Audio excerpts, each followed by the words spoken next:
आज बड़ी संख्या में अभ्यर्थी परीक्षा रद्द करने की मांग कर रहे हैं। यूपीएससी का नहीं कॉलेज नियम में संशोधन करना होगा और जो एक पारी परीक्षा निकालती है उसको कई फेज में करना होगा। देखिए, ऐसा है कि बीपीएससी इस संबंध में सक्षम है और वो आपको अपने माध्यम से बताएंगे वहाँ के पदाधिकारी अध्यक्ष कि उन्होंने क्या बदलाव किए हैं आने वाले दिनों में, ताकि बिल्कुल ट्रांसपेरेंट तरीके से और स्वच्छ तरीके से कदाचार मुक्त परीक्षा हो सके। आपको लगता है चुनावी साल है, बीपीएससी करा रही है, छात्रों को आप लोग को झेलना पड़ेगा।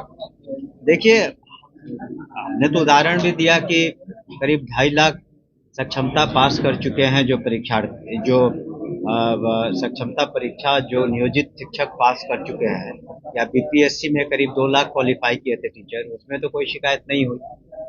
उसमें तो बिल्कुल स्वच्छ तरीके से परीक्षा भी हुई, नियुक्तियां भी हो गई।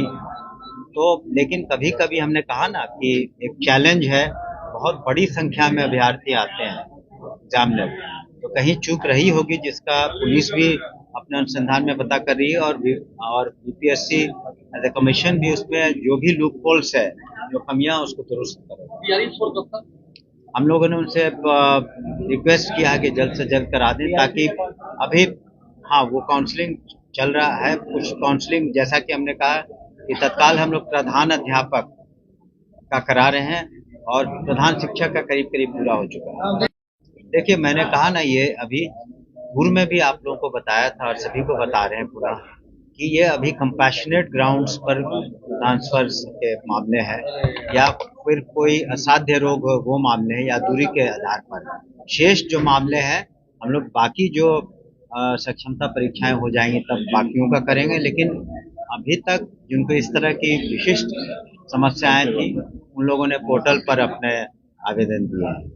मोदी जी, एक सवाल काफी घूम रहा है कि अमित शाह ने बिहार में एनडीए का नेतृत्व कौन करेगा, इस बात पर चुप्पी साध रही है। अभी तक तय नहीं कर पा रहे अमित शाह की जहाँ नेतृत्व कौन करेगा एनडीए का, इस बात के नाम पर मुहर नहीं लग रही। देखिए, जहाँ तक एनडीए के नेतृत्व का प्रश्न है, 2025 के चुनाव में माननीय मुख्यमंत्री श्री नीतीश कुमार ही नेतृत्व करेंगे, इसमें कोई शक शुबह नहीं है। अब ये मीडिया अपनी तरफ से कह रहा है, सोच रहा है, कुछ लोग सोच रहे हैं, वो अलग बात है, लेकिन इसमें किसी को कोई इसमें शक या शुबह नहीं होनी चाहिए कि नेतृत्व कौन करेगा। माननीय मुख्यमंत्री श्री नीतीश कुमार जी नेतृत्व करेंगे।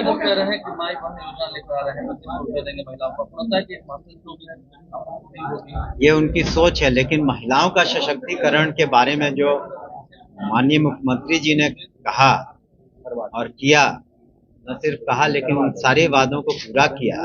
आज जो जीविका दीदियां हैं 1,40,00,000 से ज्यादा जिनको सशक्त किया, जो करीब करीब 50% जो गर्ल्स स्टूडेंट्स हैं स्कूल्स कॉलेजेस जा रहे हैं, साइकिल योजना, पोशाक योजना या प्रोत्साहन योजना, महिला उद्यमी योजना, जो भी महिलाओं के लिए हो सकता है वो कर रहे हैं। और फिर जो अगर कुछ दिनों में वो प्रगति यात्रा पर निकलने वाले हैं और देखेंगे कि महिलाओं के सशक्तिकरण में और क्या कुछ किया जा सकता है, उसको निश्चित रूप से करेंगे। पहले महिला संवाद यात्रा की बात। देखिए, एक तो समझिए कि आजकल के जो साइबर युग के एज में एक सिक्योरिटी मैंडेट को, सिक्योरिटी जो है परीक्षा से संबंधित, वो मेंटेन करना बहुत आसान नहीं होता है, क्योंकि बहुत चीज जो कंप्यूटराइज्ड है और जो इसमें गिरोह शामिल था, कई उसमें पकड़े भी गए हैं। और कोशिश रही है बीपीएससी की भी कि उनके जैसे अध्यक्ष ने भी हाल में प्रेस कॉन्फ्रेंस करके बताया कि अच्छे से परीक्षा हो, लेकिन कहीं कहीं कई बार उसमें कमी रह जाती है, जिस कारण से इस तरह की घटनाएं होती हैं। लेकिन निश्चित रूप से उसके बाद विधि सम्मत कार्रवाई, एफआईआर, और जो इसके लिए दोषी हैं उनका कार्रवाई होती है। आपको बताना चाहेंगे कि जो सक्षमता परीक्षाएं हुई इसके पूर्व में, इसमें करीब 2.5 लाख शिक्षक क्वालिफाई कर चुके हैं, या करीब 2 लाख बीपीएससी के शिक्षक जो परीक्षाओं में उत्तीर्ण हुए हैं, उसमें कहीं भी कोई शिकायत नहीं मिली। लेकिन यदा कदा ऐसी बात हुई है तो निश्चित रूप से उसके लिए बीपीएससी जो उचित कदम उठाएगा और उठा भी रहा है, ताकि भविष्य में इस तरह की पुनरावृत्ति नहीं हो। कह रहे हैं कि विश्वविद्यालय प्रशासन है उन पर अनियमितता का आरोप लगा है। देखिए, हमने भी पढ़ा है, लेकिन उनसे अनुरोध होगा कि जो भी हम कमियां पाते हैं या जो भी शिकायतें उनके बारे में अलग से मुझसे मिल लें, और हम लोग निश्चित रूप से उसको निराकरण करने की कोशिश करेंगे, और फिर वाइस चांसलर से भी बात करके जो उनकी समस्याएं हैं उसको दूर करेंगे। आपको आपने देखा होगा हाल में पटना यूनिवर्सिटी में भी कुछ समस्याएं थी, तो माननीय राज्यपाल महोदय ने भी इंटरवीन किया, हमने भी इंटरवीन किया और वो समस्या दूर हुई। तो निश्चित रूप से कुछ शिकायतें हैं, समस्याएं हैं, तो उसको हम लोग आने वाले समय में, वही हमने कहा कि उसके बारे में जो कुछ भी पिटीशन इत्यादि हमको देंगे तो हम लोग जांच करवा लेंगे, जो उचित कार्रवाई होगी वो हम करवाएंगे। ट्रांसफर पोस्टिंग को लेकर भी जो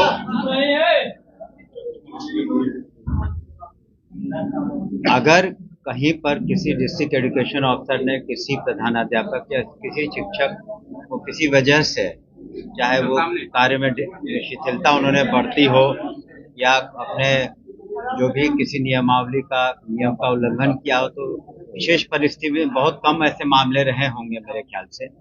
लेकिन जहां तक प्रधानाध्यापक का और प्रधान शिक्षक का प्रश्न आपने पढ़ा होगा अखबारों के माध्यम से, कि हम लोगों ने बीपीएससी के थ्रू परीक्षा कराई और प्रधान शिक्षकों का कमोबेश अभी उनका काउंसलिंग हो गया है। अगले कुछ दिनों में प्रधान अध्यापकों का भी काउंसलिंग हो जाएगा। उसके बाद हम लोग पॉलिसी बना रहे हैं और कि इन स्कूलों में प्रधान अध्यापकों, प्रधान शिक्षकों को हम लोग पोस्ट करेंगे, ताकि पढ़ाई का स्तर और बेहतर हो सके, और उनके स्थानांतरण के संबंध में भी हम लोग उनकी भी राय निश्चित रूप से मांगेंगे, और यथासंभव हम लोग कोशिश करेंगे कि अच्छे प्रधानाध्यापक, और जो बच जाते हैं कुछ स्कूल फिर भी, उसमें हम उसके बारे में हम लोग अलग से निर्णय लेंगे। सर, बीपीएससी आजकल विवादों में पता है कि शिक्षा विभाग की बात की प्रोग्रामिंग हुई है, पहले नॉर्मलाइजेशन की बात आई सामने चलकर, फिर जब परीक्षा ली गई वहां पर कैसे शिथिलता पाई गई।